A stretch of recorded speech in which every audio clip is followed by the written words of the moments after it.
Hello, I am Tobias Harris of the Observing Japan Substack and the political risk firm Japan Foresight, and I am joined once again, very pleased to be joined once again by Levi McLaughlin, who is a professor at North Carolina State University of Japanese Religions, is a leading expert on Soka Gakkai and its political party Kōmeitō, and I am really, really pleased to have him here so that we can figure out what exactly happened to Kōmeitō in the upper house elections this year and what it tells us about the party's future and the future of its coalition with the LDP, and really what looks like a really big structural change in Japanese politics that he and I have discussed before, but it's, I think, a good opportunity to figure out what we learned this week and where we go from here. So, Levi, with that, welcome, and why don't we just jump right in and just tell us Sure. what happened? What What happened? happened? Well, first of all, I hope you appreciate that I'm wearing my I, Japan I National did Guard notice, yeah. souvenir T-shirt to mark the occasion. So what happened? Well, we're seeing a real sea change here. We're seeing a shift from a lot of the sort of conventional wisdom about the electoral process in Japan that's been strongly affecting the parties that have been in power for a long time. Just to revisit, the coalition has depended to a large extent on the vote gathering power of the lay Buddhist organization Soka Gakkai. So Soka Gakkai is Japan's largest modern religion. Something like 2 to 3% of the population of Japan can self-identify as like active members of this group. And what makes this group distinct, one of the many things that makes them distinct, is that their active members treat vote gathering for elections as a strong component of their regular practice. And so this is translated into kind of reliable group vote that has supported Kōmeitō, but also significantly supported LDP candidates as well. And this has been the case for, every candidate from the national diet on down to the smallest village in Japan. So what's happened? Well, this past week in the upper house, Kōmeitō in its PR, the proportional representation tier, gathered 5.2 million votes. And that sounds like a lot, but it's down from about 8 million votes in 2009 to use one benchmark. And significantly, in the last few elections, they've dropped really precipitously in areas where they've had historic strength. Most notably in Kansai, in the western part of Japan, which Soka Gakkai for generations has called ever victorious Kansai, Joshua Kansai, and it really has not been victorious of late. And so, in the last few elections, Komeito's famous for being really accurate about calibrating specifically how many votes they can get in a district, which means that when they run a candidate, that candidate gets elected, right? And so the really, I think, strong shift was visible in the April 2023 local elections when Komeito's candidates had a 99.2% success rate, which of course would be, the cause for great celebration in pretty much anywhere else in the world, but inspired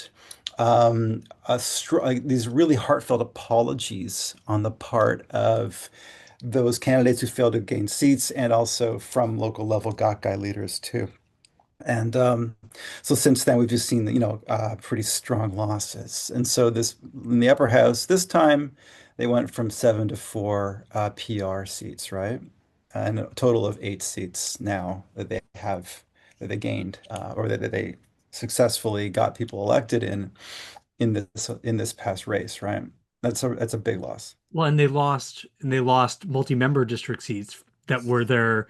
I like that, the Shiteiseki, right? Like they have their reserve seats and they've had them, and they lost for the first time since 2007, correct? So they lost in, um, remind me, they lost in Saitama, Yeah, Kanagawa, and a few others, and I should right, have my notes in front of me, but I right. know they won in Tokyo, and they won Yeah, one in Osaka, it did. and they held on in Hyogo as well, right? which is remarkable considering that their Hyogo drop the vote count in Hyogo's really been dropping. Yeah. And that's part of this Jolshol Kansai, this Ever Victorious Kansai thing too. And so yeah, they've managed to hang on. They've managed to sort of in head-to-head races this time at least hold their own to a certain extent against Ishin, which is the other regional strength there. But really, it's really notable that there's a massive generational shift underway. And so what you have going on are a few things. One is basically a new generation coming of age in Soka Gakkai that is by no means as fired up as their parents and grandparents have been about sacrificing time and energy for elections. The engine that has powered Soka Gakkai's vote gathering strength has been the women's division. Historically, it was the married women's division, the Fujinbu. In 2021, Soka Gakkai merged its young women's and married women's divisions into a single women's division, which I think is indicating that there is indeed a major sort of demographic shift underway within the group, right? And so that has translated into diminished electoral power. And so the younger generations just don't see why they should do this. And so there's then that side of things. But another major aspect, which has been, I think, gone woefully under-examined, especially in the political science world, is the death of Ikeda Daisaku. Now, Ikeda was the honorary president of Soka Gakkai. He died at the age of 95 in November of 2023, the absolute unequivocal authority on all matters for members of Soka Gakkai, who for generations were raised to treat all of their activities, large and small, as contributions to, it's a term in Soka Gakkai called Kosen Rufu, which is like the propagation of the mission, which translates into basically furthering Soka Gakkai. But all of this is treated as kind of a component of a one-to-one relationship with Ikeda, a return of obligation. There's a term in Japanese called ongaeshi, right? Which anyone who's lived in Japan will have heard this. It's sort of like repaying what you owe, and you can never adequately repay what you owe. It's just like any sort of strongly felt obligation, familial or otherwise, right? But you always strive to do so in order to realize yourself essentially as a fully realized person. And so, contributing to Kōmeitō and also by proxy contributing to LDP successes has been part of that return of obligation, understood very much affectively as a one-to-one kind of thing that you owe to your mentor.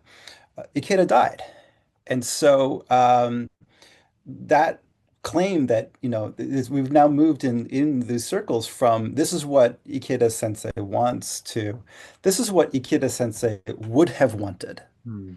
And so this shift to the subjunctive, you can call it, right? This kind of like this what if, right? That's an opinion. That's an opinion offered by a fellow member of Soka Gakkai. And it's not a convincing one for a lot of people these days, who are seeing a party abandoned its founding principles and pacifism, moving away from its strongest commitments to social welfare, being, completely on board with the LDP in most cases. And many people have, I think, for a long time regarded that as a strong violation of their founding principles, and now they're willing to express that.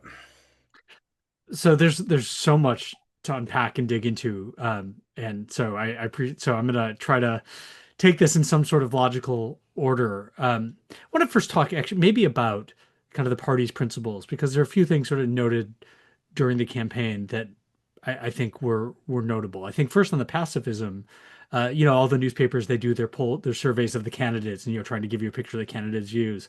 And I want to say it was Yomiuri, but I'm not sure. But it asked candidates' views on the plan to raise defense spending to 2% of GDP and going forward. And, and I think it was almost like 100% of Kōmeitō candidates are fine with that plan, right? Yeah, Which is pretty remarkable, it is, isn't it? considering where things were. So that stood out to me. And Yes. then the other thing that I find interesting is that, this was an election that was so much about quality of life, Hmm. cost of living, and particularly, in big cities, right? Yeah. And it feels like that should have been home turf for Komeito, and that they were the party, that convinced the Abe government to have the lower the lower rate on foodstuffs for the consumption tax hike when it went up. Um, Yes. so it feels like they should be the voice on that, and in some ways that they're sort of kind of in this like in many ways kind of in the middle of a lot of issues, and yet it feels like they maybe didn't speak up for the kind of interest that you would expect, the sort of material interest that the party often has represented.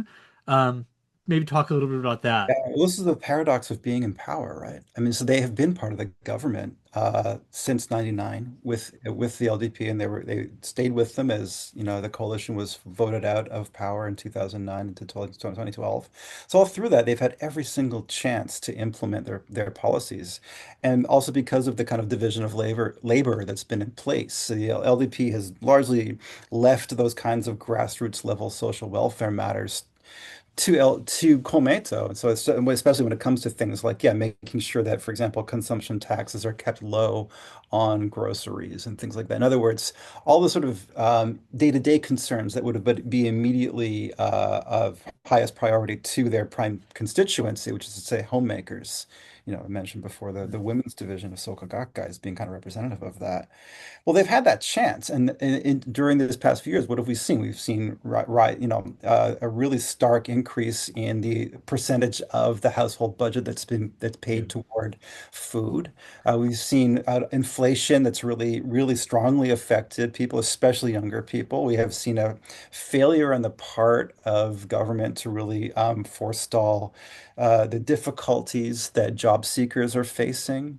We haven't seen people graduating and securing employment in other words, a lot of the promises they've made Hmm. have not come to fruition. So I think that has contributed to a sort of widespread disenchantment and really anger with the incumbents, and they are the incumbents. Hmm. So though, of course, they've been champions of these policies and have, I think, justifiably been proud of them and advertised the fact that they have held the line against the most draconian measures of the LDP while in government. They're also left holding the bag to a certain extent, right? Hmm. How much, too? I mean, you know, big changes tend to have multiple causes. So, I think what you said about changing religious practice in the aftermath of Ikeda's death seems important.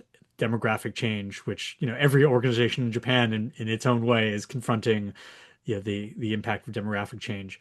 How much of it is more quotidian political stuff? So last year you had a leadership change when Yamaguchi Natsuo retired and Yes. handed over the reins of leadership, and then immediately his successor was defeated in last year's lower house election, and then you get Saito Tetsuo taking over somewhat unexpectedly after that. Yeah. And I have to say, just watching his performance on the campaign trail, he seemed maybe a little more Genki as the campaign went on, but just, not the most charismatic presence.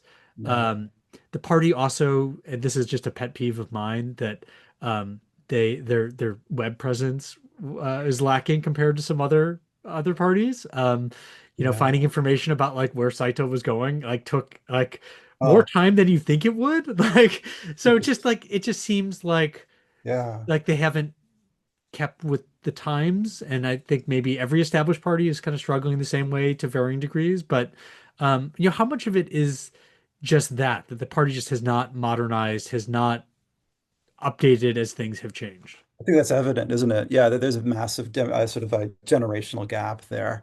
There's a few people who've tried to make efforts. Okamoto Mitsunari is a somewhat more dynamic lower house member who has made a presence, sort of like a web presence, right? He has a YouTube channel. He's done interviews with various high-profile people. It's pretty stodgy, though, by internet standards, even though definitely got a finger on the pulse much more than some of his older colleagues. Um, but by and large, yeah, so Saito is definitely not the top of the list, right? They've gone through a bunch of different people to land on him. He's a nice enough guy. He's a grandpa who likes trains. Uh, but yeah, like you said, he doesn't steal a room when he's there. Yamaguchi had this quiet confidence, and he'd also earned the respect of everybody in government. And so he was heading the party for 15 years. Essentially, they did not let him retire. He was set to retire. He was already set, and then Abe Shinzo was murdered by an assassin who was motivated by a grudge against a new religious movement, the Unification Church.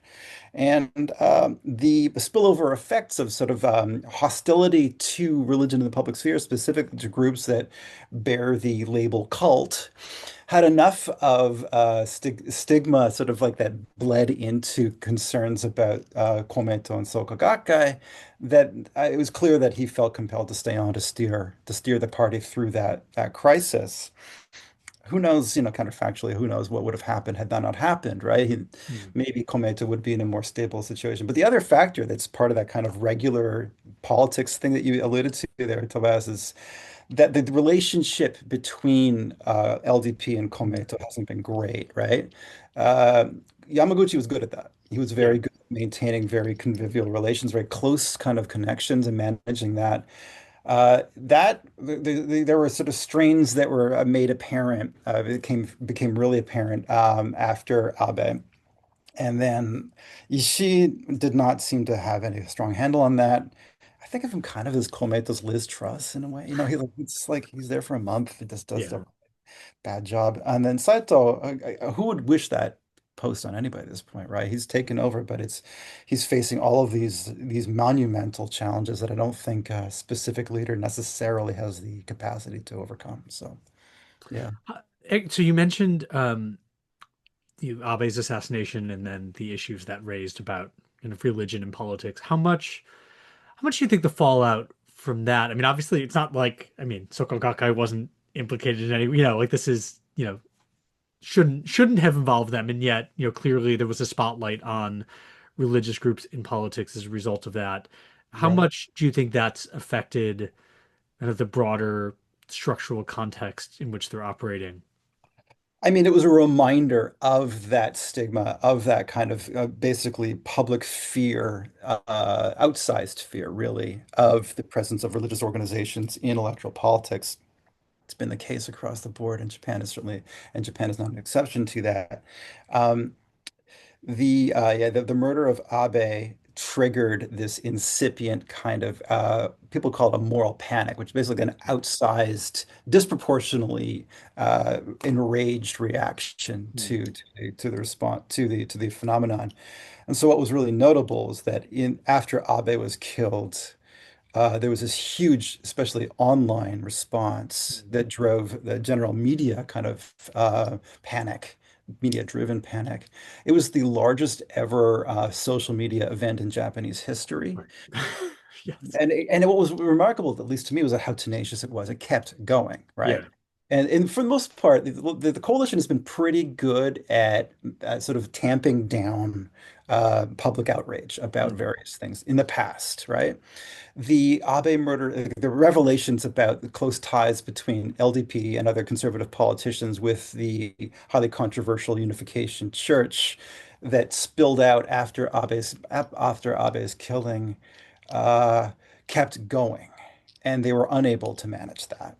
And I really think, and again, this is somewhat counterfactual, but had it not been for that, I think that the public response to the slush fund scandals Hmm. not necessarily have been so high pitched. I think that basically people were already primed to be just outraged at the LDP. They're fed up with its regular corruption, Hmm. and that basically the slush fund outrage supplanted the outrage about the Unification Church, but the Unification Church anger never really went away, especially below the national level. You saw reactions where politicians who were members of the church or had maintained strong ties suffered electorally after that. And I think it's going to sort of stick around as this specter. you can count on it returning to the front of people's consciousnesses when the trial for Yamagami Tetsuya, the assassin, Mm. starts coming back. So maybe that's a good segue to thinking about where Kōmeitō goes from here. So, you still have a coalition. They very quickly reaffirmed it after Sunday's results. You have a minority coalition now in both houses. You have the LDP in the midst of its own existential crisis and dealing with, a leadership transition of its own, presumably. Uh, we have this is a real critical juncture, feels like in a lot of ways for the political system as a whole, and who knows if we're going to get a snap election again sometime in the next few months. I mean, it's certainly one possible outcome of this situation. Let's maybe think about what's the thinking, as far as within Komeito, about just how durable is this? How much longer, like you've had a tremendously successful run. I mean, they've, having a 26-year run as a part, through opposition, right? Not just that wasn't all in government, that was also with a 3-year stint in opposition. So you've had, um, it's been a very effective partnership. It does feel, though, that between the stresses the LDP has and then the stresses that Komeito has, as we've been discussing, that there's a lot of questions about the glue that's holding it together going forward. So what are you hearing about that? There's multiple things. Well, now, I always try to be somewhat sanguine about the Komeito's future, mostly because every single time there's been any sort of political upset, people have predicted its demise. And also, people have specifically predicted the breakup of the coalition anytime there's been any kind of even small hiccup Hmm. in th how things have gone, and it's never happened. Um, that said, there's no denying the precipitous drop in the sheer number of votes the party's capable of gathering up, right? And so, this time I believe that they said they were aiming at 7 million, and they got 5.5 They did not get to 7 million. by no means, like really, right? Yeah. And it's going to keep dropping, right? Um, this is also true of the LDP, though, Yeah. right?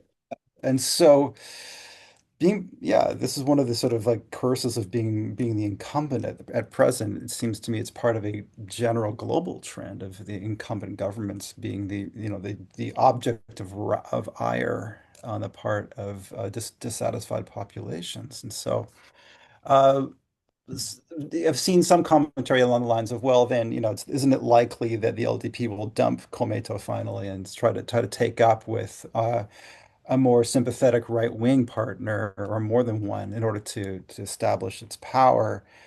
I'm skeptical for a few reasons. One is that here we have a generation plus long partnership, and say what you will. I mean, it's a sincere partnership Hmm. that's been forged between LDP and Kōmeitō, and both of them have a lot to lose if they drop it, even at greatly diminished capacity. Soka Gakkai and Kōmeitō remain Japan's most potent vote gathering machine, and so, especially if you're in a greatly weakened co position, would you abandon that? It just seems like, on a purely pragmatic level, not a smart thing to do. Um, that said, I've had conversations with this curious constituency of self-described, really devout members of Soka Gakkai who are highly critical of Komeito. Hmm. And there is I think, I don't know if in terms of numbers, if it's growing, but it's certainly an increasingly vocal population, especially since the death of Ikeda Daisaku. And some of these folks have been saying things for the past few years that Komeito's going to collapse. They're going to basically stop existing, Hmm. especially at the national level, because once they no longer have the power to gather a sufficient number of votes to get candidates elected, yeah, like that's right, like the established seats, then they no longer really have a raison d'être. Hmm.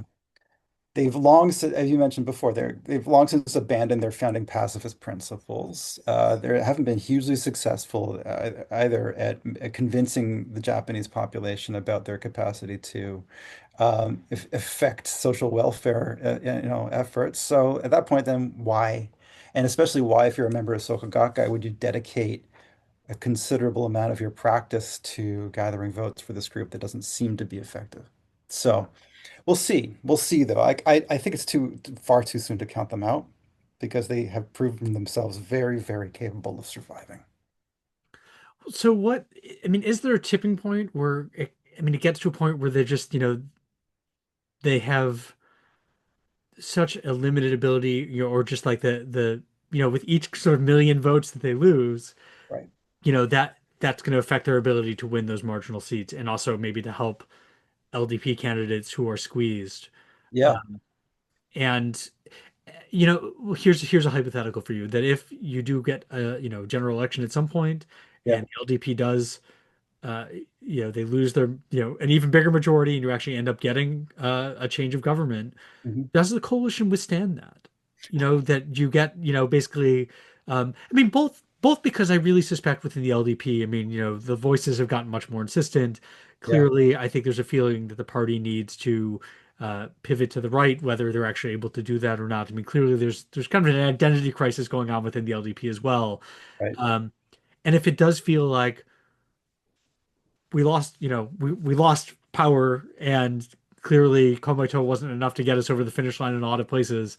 Um, does that become the breaking point? Like basically, do we have, like is the clock ticking because surviving another sort of period of opposition might be more than the coalition can sustain in terms of the internal kind of reckoning that's going to happen, pretty much in both partners when that happens. It's a really good question. There's a lot of moving factors there, right? Yep. Uh, my simple response would be that I wouldn't be so sure. Given all the other times, and I think we're in a much more sort of dire situation now than we were previously in terms of the shrinking vote count the factor alone, the shrinking population of people who are willing to electioneer. It makes it for we're in a new era. But I still think that Kōmeitō is likely to remain on the scene longer than many of its critics would presume it's capable of doing. Well, actually, maybe also just a question while we're thinking about scenarios. Is there, one kind of issue I've heard about, there's this debate about, do they take in a new coalition partner and what sort of obstacles are there to that? And one constraint that I've heard is, because Ishin and Komeito, are kind of in a turf war in Kansai, that that's a potential sticking point, that particularly if there's electoral coordination as part of a coalition, um, that drawing up turf is harder there. Maybe Um, so, except that we have to keep in mind that there's historical precedent for them working this out. In Osaka, they did already coordinate at the prefectural level yeah. prior a few years ago. So they're already kind of old hands with that. They've gone through some tumultuous stuff since then. It's very clear also that Ishin was really feeling its oats and was demonstrating its capacity to drive Komeito out when it came to head-to-head races. But Ishin seems to have plateaued, so it doesn't seem like very capable of moving past Western Japan. It might be strategic on their part then to cooperate. And it's because they've already had this history of working out their policy differences. I mean, it doesn't seem like the wildest sort of improbability that they could maybe do something similar. Uh, but in any event, right, at least right now, all of the opposition parties have said, well, we're not joining Yeah. this coalition, right? So they don't have a lot to gain by doing so, especially this week. So Thinking about maybe also in the realm of, just thinking of the universe of possibilities, thinking about the possibility of a new LDP leader, um, is there, clearly there's been differences in terms of the kind of relationships they have with LDP leadership. Like during the Abe years, they had, Suga. was known as for having a good relationship, and having him as chief cabinet secretary really helped um, facilitate coordination and including Kōmeitō in decision making and ensuring um, that they were consulted and that you know, that you didn't push things without getting their buy-in first, and that generally get making that relationship work. But it seems that Kishida, under Ishiba, you haven't had the same kind of um, relationship managers. I mean, is Yeah. there anyone from the pool of potential candidates, and you look at the field last year, is there anyone who stands out in the LDP as potentially having those relationships or really being able Good to question. manage that relationship? I don't know. My cynical sort of like knee-jerk response is, well, if they could do it with Abe, right? It seems like they'd be able to work it out, for especially for as long as they did. But I think a lot of that really does come down to that relationship you pointed out to Yamaguchi and Suga. And Suga, of course, had already this really sort of congenial relationship with Kōmeitō going back to when he was in local government in Yokohama in the 90s. Those I'm always hesitant to use sort of sweeping generalizations, but I think one generalization you can probably rely on in Japan is that long-term relationships matter a lot, and that long-term friendships they're forged through difficult times, and th those ties really matter. They really, and I'm not sure we see that now with this newer generation, right? I'm not sure that those kinds of hard-won bonds are as obvious because otherwise we would know who these people would be, right? And there, it's not to say it doesn't sort of exist or that there isn't a possibility. There is a newer generation in Kōmeitō, which is, I think, a lot less distant policy-wise and temperamentally from the LDP than has been in the case in the past. I'm thinking here of the Okamotos, for example, who are very comfortable in those circles. Maybe 20 years at Goldman Sachs does that for you. Um, but yeah, so I think we can see it possibly being forged, but I think we're going to have to see a changing of the guard first. And they tried that with Ishii, basically, and it really failed. And then they got this 72-year-old Saito in place. The deputy leader at present is a woman. She's 55. So I think, that might be where things are headed. And I think also women leadership might matter now. That might actually shift the tone as well. So one final question. We've covered a lot of ground. One thing, this is not about Komeito's domestic role, but thinking about its international role. And one thing that I'm always interested in is the way in which they have served as a really useful channel to Beijing. Yeah. And Yeah. um, we have seen some restoration of communication between Tokyo and Beijing over the last year or so. Like more exchanges, political exchanges have really resumed.